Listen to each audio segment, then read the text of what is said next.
A'udzubillahi minasyaitonirrajim. Bismillahirrahmanirrahim. Assalamualaikum warahmatullahi wabarakatuh. Alhamdulillahirabbil alamin wassalatu wassalamu ala asyrafil anbiya'i wal mursalin wa ala alihi washabihi ajma'in. Qala bi syali sadri wa yassir li amri wahlul 'uqdatam min lisani yafqahu qawli. Amma ba'd. Alhamdulillah. Syukur kepada Allah Subhanahu wa taala pada pagi ini seperti biasa di Dewan Dakwah Masjid Dakwah Negara dan juga di Ustazah Isfadiah dan yang lain-lainnya, kita bersiaran dalam segmen Tazkirah Pagi. Ya. Jadi Alhamdulillah semenjak PKP ni kan, setiap pagi kat mana-mana je, untuk ada ruang untuk kita mencari ilmu, untuk kita mendapatkan maklumat-maklumat berkaitan dengan agama kita. Artinya, rakan-rakan, teman-teman mati Allah Subhanahu Wa Taala nak dapatkan ilmu agama, nak dapatkan panduan dalam kehidupan kita hari ini cukup mudah. Inilah hikmah di sebalik COVID yang kita ambil positif, walaupun kita tak boleh pergi kuliah duha, tak boleh nak pergi kuliah kerana subuh pun tak ada, dan hari ini rakan-rakan teman-teman bermula esok 6 hari bulan 5, beberapa kawasan dan beberapa negeri mula dikuatkuasakan PKP untuk 3.0. Ya. Itulah kita berlindung daripada Allah Subhanahu Wa Taala agar penyakit ini tidak terus merebak, ya. Dan dalam usaha pihak berwajib mengekang penyakit ini, maka sama-samalah kita memberi kerjasama. Kita patutlah SOP, ya. Sering disebutkan SOP. Sebenarnya bagi kita orang Islam ni, umat Islam bukan asing dengan SOP. Kita biasa dah naik SOP. Contoh apa SOP? Setiap pagi SOP kita ialah kena bangun. Bangun itu pula pada waktunya itu sebelum terbit matahari. Sebaik-baiknya sebelum terbit fajar. Sebab kalau dah terbit matahari, artinya masuk dah, habis dah waktu subuh. SOP kita orang Islam kena bangun pagi solat subuh. Sebelum itu pula, sebelum solat subuh pula, kita wajib bersuci. Maka SOP kita setiap pagi kita mesti pergi bilik air. Siapa yang tetapkan peraturan itu? Islam menetapkan pada kita untuk kita menjaga kebersihan, kita ambil sembahyang untuk tunaikan salat. Sebab itu tu, kalau nak tunaikan salat, tak ada taharah, tak ada bersuci, salat kita tidak sah. Nampak? Benda itulah satu yang sangat simple di mana orang Islam sentiasa dengan SOP dan juga peraturan. Rakan-rakan teman-teman saya menyuruh kepada diri saya sendiri dan rakan-rakan teman-teman untuk patulah SOP. Ya, kalau tak perlu nak keluar, janganlah keluar. Ya, jangan saja boring kat rumah, jalan jumpa orang tu ni. Jadi ini menyebabkan risiko penyebaran wabak. Dan Islam pun cukup jelas dalam pengurusan wabak ni. Kalau kita berada di suatu buah negeri, jangan keluar. Ya, dan orang luar jangan masuk. Itu cara yang paling simple bagaimana SOP itu mengajar kita untuk kita mengekang daripada wabak. Jadi itulah intro untuk Tazkirah Pagi dan dakwah Masjid Dakwah Negara. Mudah-mudahan Allah Subhanahu Wa Taala berkati kita, khususnya di hujung-hujung Ramadan ini. Kita dah masuk 10 yang terakhir, fasa yang ketiga daripada bulan Ramadan, di mana ulama menyebutkan di mana awaluhu rahmah wa awsatu maghfirah wa akhiruhu idqun minan nar. Kita sama-sama berusaha untuk mendapatkan kemerdekaan daripada api neraka. Rakan-rakan teman-teman pada Allah Subhanahu Wa Taala, jangan lupa untuk kita kongsi-kongsikan, share. Jangan lupa tekan button share je untuk kita kongsi pahala. Kadang-kadang kita kongsi rezeki. Ramai di antara sahabat-sahabat kita yang kongsi rezeki, yang memberikan derma, sumbangan, infak. Pun boleh jugalah nak kongsikan, nak kongsi pahala, tekan je button share dengan rakan-rakan kita. Nak kongsi rezeki, kita pun dah sediakan tabung Dewan Dakwah Masjid Dakwah Negara dengan akaun yang tertera di paparan skrin anda. Semudah buka akaun, sampaikanlah sumbangan tersebut. Ya. Pun begitu rakan-rakan teman-teman saya dengan secara rendah diri mengingatkan apabila kita nak menyumbang ini, kita pastikanlah dulu siapa yang kita nak sumbang. Sebab kita nak memberi betul, ya, urusan kita serahkan kepada Allah, kita dah bagi selesai lah. Sebab hari ini pun kita lihat di alam maya, kita tak jumpa orang dia. Jadi berbagai bentuk scam, ya, berbagai bentuk scam yang memohon sumbangan dana dan sebagainya. Jadi kita tidak mau menggalakkan aktiviti-aktiviti yang tidak bertanggungjawab ini berkuasa mengambil kesempatan di atas kemurahan hati orang baik-baik ini.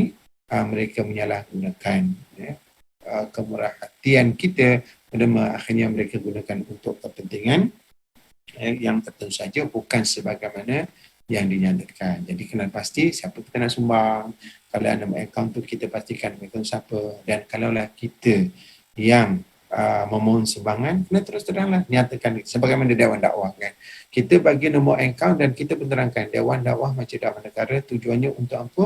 Untuk kita support, untuk kita membantu aktiviti dakwah di Dewan Dakwah Masjid Negara. Dan kita tahu Dewan Dakwah ni yang pengurusnya memang ada orang yang bertanggungjawab. Ada pengurus dia, ada bendaharinya, ada CEO. Bila nak dah masuk akaun, nak keluarkan untuk belanja pun mereka ada keputusan-keputusan yang perlu dijaga. Jadi berhati-hati untuk kita memberikan kebaikan supaya kita tidak bersama menggalakkan aktiviti-aktiviti yang tidak bertanggungjawab. Baik, rakan-rakan, teman-teman kata Allah SWT, kita masuk topik yang saya bincangkan pada hari ini. Itu apa dia? Iaitu bicara lisan siri yang ketiga. Memanglah di bulan Ramadan ini kita sangat perlu dan sangat penting untuk kita menjaga lisan kita, menjaga lidah kita.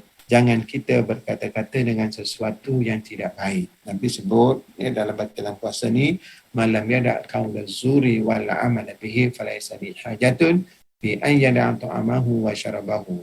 Ini hampirkan hadis kursi di mana Rasulullah SAW menceritakan bahawa Allah Subhanahu wa taala berfirman, sesiapa yang tidak meninggalkan perkataan yang keji ataupun tidak pun beramal dengan yang adalah tidak meninggalkan perkataan yang keji, kemudian beramal pula melakukan kata-kata yang keji, mengadu domba, fitnah, Allah Ta'ala kata apa? Falaisa li hajatun. Aku tak perlukan pun daripada kamu.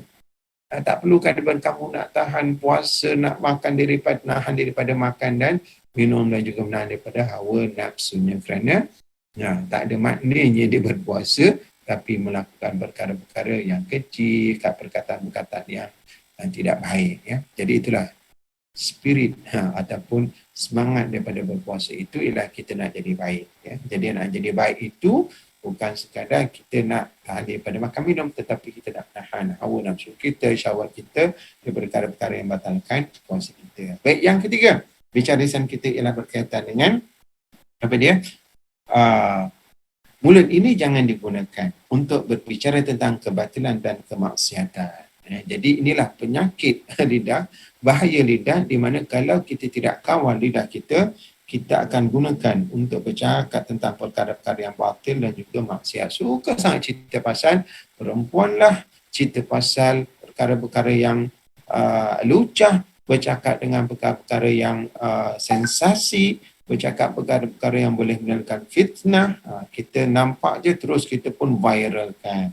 Semalam saya terbaca satu cerita berkaitan dengan bila dia pergi ATM nampak darah. Bila nampak darah dia pun snap gambar terus viralkan. Ada pula kepembunuhan dan sebagainya. Jadi bila diviralkan, jadi timbullah keadaan yang kalang-kabut, wang takut kat situ, siapa yang macam, akhirnya polis bila siasat-siasat tengok CCTV rupanya hanyalah orang yang terluka, kan, kemudian dia tidak pergi ke hospital, maka darah itu mengalir, jadi menjejaskan. Jadi keadaan itu bila kita viralkan, maka inilah timbul. Jadi bila berlaku seperti ini, sepatutnya kita gunakan saluran yang sepatutnya. Kita nampak, kita melihat perkara yang tidak sepatutnya berlaku, terus telefon polis, bukan viralkan.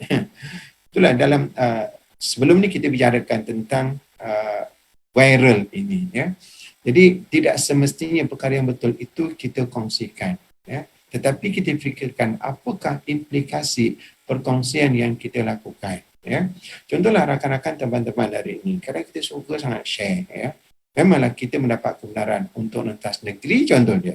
Kita kena rentas daerah ya atas urusan kita. Dan urusan tu kita pun sambil-sambil singgah begitu. Jadi bila kita sharekan perkara tersebut, ini akan menimbulkan fitnah dan kemasalah.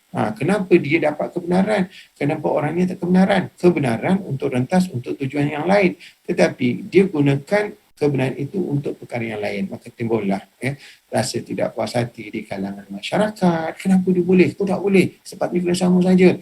Patut kata pihak berautoriti tidak adil dan sebagainya. Sebenarnya pihak berautoriti memberikan kebenaran kepada apa yang dipohon. Tetapi inilah yang berlaku apabila kita suka sangat share, viralkan apa saja yang kita lakukan. Rakan-rakan teman-teman mati Allah Subhanahu Wa Taala. Jadi ini pun sama juga dengan konsep kita berbicara, sebab bila kita menjaga lisan artinya tujuan lisan adalah untuk kita berkomunikasi, ya. Dan komunikasi itu juga yang dikaitkan dengan lisan ini adalah penyampaian suatu berita.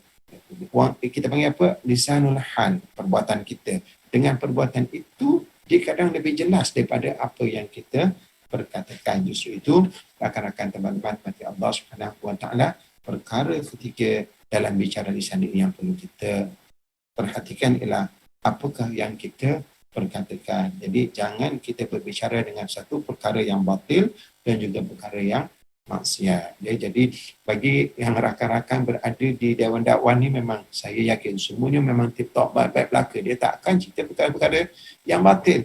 Apatah lagi nak cerita maksiat, nak cerita perkara yang lucah. Kita tak ada kena mengenainya punya tu kan. Dan tak terfikir pun nak perkara itu. Tetapi di luar sana masih ada lagi yang suka membicarakan perkataan tersebut. Ya. Kadang nak kongsi pun kongsi perkataan yang tidak baik. Apatah lagi berkongsi gambar-gambar yang lucah, video lucah, na'udzubillah min zalik, astagfirullahaladzim. Jadi situlah bertaubat kepada rakan-rakan yang suka kongsikan perkara-perkara baik ini, kerana ianya akan memberikan kebinasaan kepada diri kita sendiri. Ya. Jadi Imam Ghazali menyatakan inilah penyakit yang perlu kita jaga dan kita rawat dan kita hindarkan. Jangan ada dalam diri kita suka bercakap perkara-perkara yang tak betul dan juga perkara yang maksiat. Ya. Firman Allah Subhanahu Wa Taala surah Al-Mudaththir ayat yang bermaksud, ya, bahkan kami biasa berbincang, ya, untuk tujuan yang batil bersama orang-orang yang membicarakan. Maksud itu adalah sifat-sifat orang yang munafik. Ya. Orang-orang yang tidak baik dia suka cerita. Dia cerita pasal wanita, lepas tu dia cerita pasal parti-parti, kemudian dia cerita pasal orang yang fasik, lepas tu dia cerita perkara-perkara yang tidak baik, dia suka tu doli sana doli sini, kan ada kan. Rakan-rakan teman kadang tengok dalam media sosial, ya. Setengah orang tu dia suka dengan kemaksiatan yang dilakukan. Dia kongsikan, dia ceritakan kotak-kotak, kau pergi parti ni, parti dia. Dan lepas tu apa yang berlaku diceritakan lagi. Allah Rabbi. Jadi semua itu adalah satu perkara yang tidak baik, yang harus dan semestinya kita tinggalkan, lebih-lebih lagi di bulan Ramadan ini, yang kita perlu mengawal dan juga mendidik hati dan perasaan kita. Ya. Dalam sebuah hadis yang diriwayatkan daripada Bilal bin Haris, ya, tentang larangan daripada kita mempersenda ataupun kita menceritakan keburukan ataupun keaiban orang lain. Dan sebuah hadis Rasulullah SAW sabda, la tumari akhaka wa la tumazihhu wa la ta'idhu mau'idan fatukhlifuhu. Janganlah kamu berbantah dengan saudaramu. Jangan kita bergaduh. Ya. Bila kita berbantah, kita bertengkar, ini adalah dengan suara. Ya, hari ini pun kita dalam media sosial viralkan bagaimana tindakan-tindakan yang kita panggil samsing lah kan. Samsing, tak betul lah, kita tak puas hati dengan seseorang, tapi bukan cara dengan kita tunjukkan, ya, kekuatan kita ataupun kita tunjukkan autoriti kita, kita tampar orang atau tumbuk. Itu bukan caranya. Ya. Caranya ialah kita berbincang. Ya.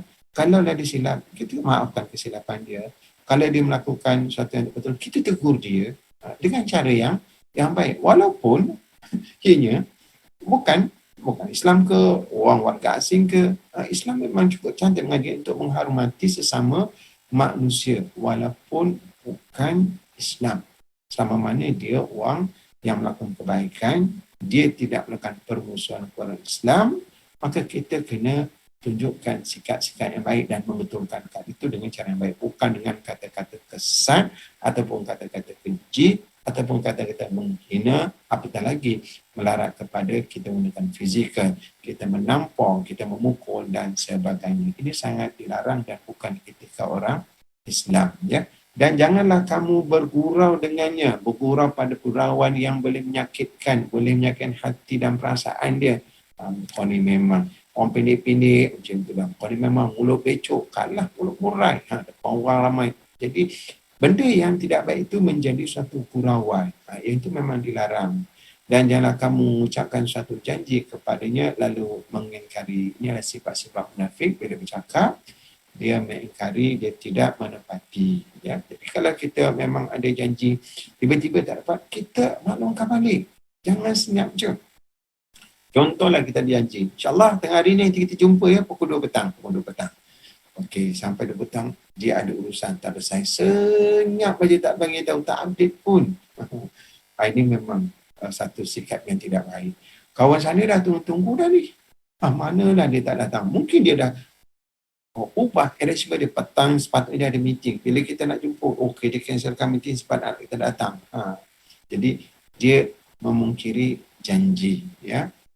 Memanglah kadang kita tak nafikan, terkadang bila kita janji kita tak boleh, tapi yang penting komunikasi kena beritahu balik. Okey, bila kita dapat, kita pun hantar WhatsApp dia, minta maaf banyak hari ni tak dapat, ni ada perkara urgent pula, mohon maaf boleh tak? Dia kata okey tak apa, terima kasih. Dia pun taklah tertunggu, dia boleh buat yang lain. Jangan menyusahkan orang lain. Dalam hidup kita ini, rakan-rakan teman-teman, yang terbaik ialah kita sentiasa membantu orang lain. Nabi sebut khairun nasi anfa'uhum linnas. Sebaik manusia itu ialah manusia ataupun orang yang sentiasa memberi manfaat, membantu orang lain. Ya. Jadi mafhum mukhalafahnya, kalaulah kita tak memberi manfaat orang lain, kita jangan menyusahkan orang lain. Kalau kita tak boleh tolong orang lain, kita tak boleh nak jadikan orang lain senang, kita jangan susahkan dia. Kita jangan biarkan dia susah. Ya.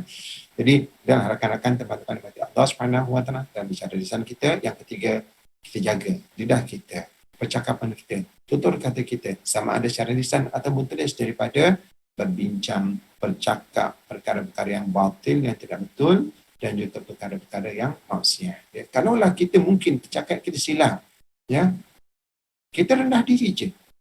Kita dah minta maaf, saya tersilap. Orang akan lebih respect kepada kita apabila kita mengakui kesilapan kita daripada kita buat alasan pusing sana, pusing sini, alasan tu, alasan ini. Ya. Orang tahu, orang boleh menilai. Ilmu hari ini boleh dicapai di mana-mana. Maklumat itu boleh diberi di mana-mana. Jadi kalau kita tersilap, tersalah cakap, just minta maaf, saya tersilap, saya terlepas pandang, saya tak maklum perkara ini. Ya. Mudah-mudahan Allah Subhanahu Wa Taala memberkati kita sebab kita ada sifat tawadhu.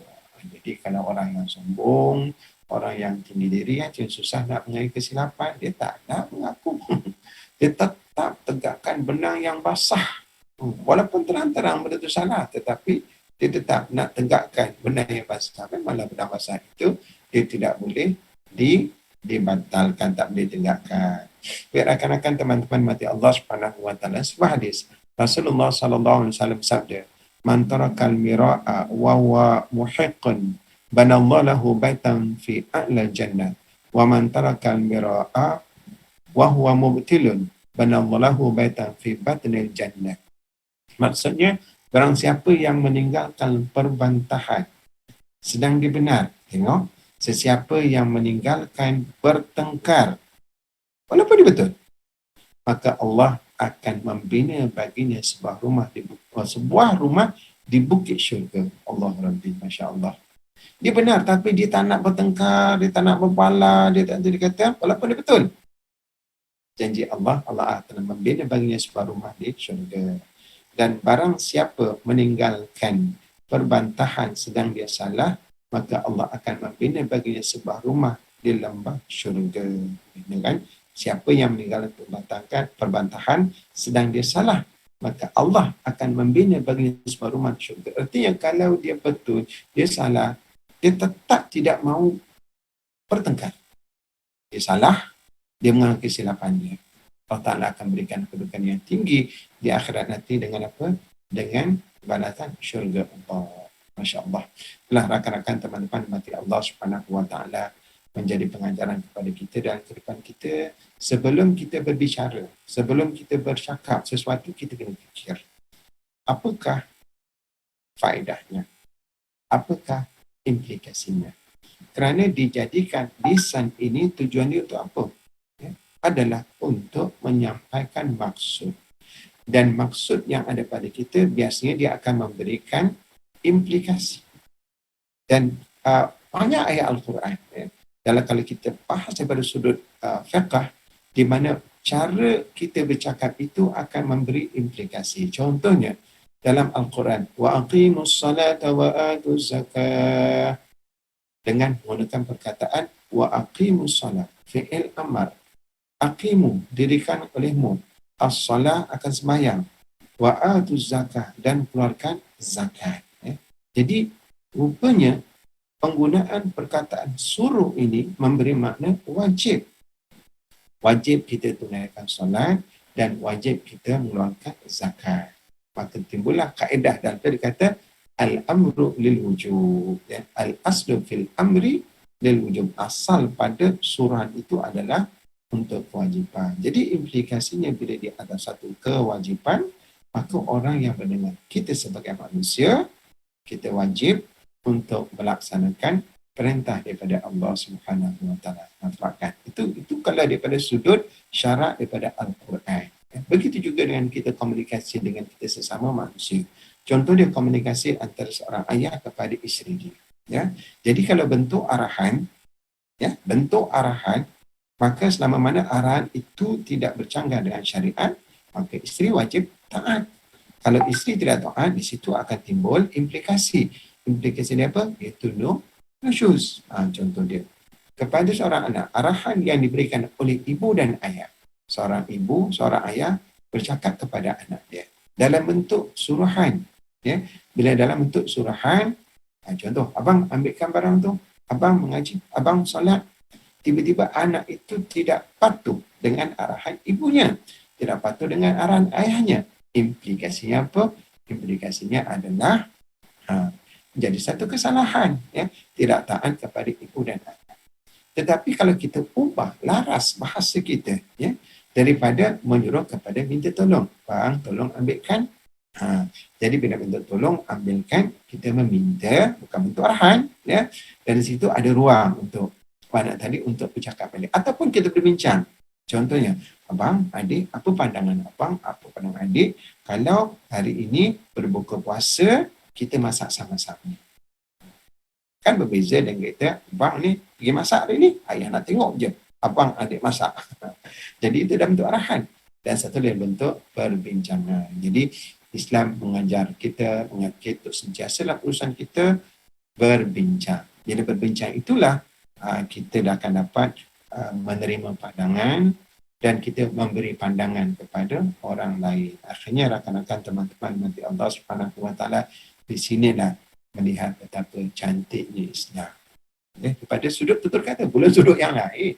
Kita berbincang pada sudut kita berkomunikasi dan apa yang dibentangkan oleh Imam Ghazali tentang perkara-perkara yang perlu dijaga tentang lisan kita kerana impak daripada bicara lisan kita ini sangat-sangat besar.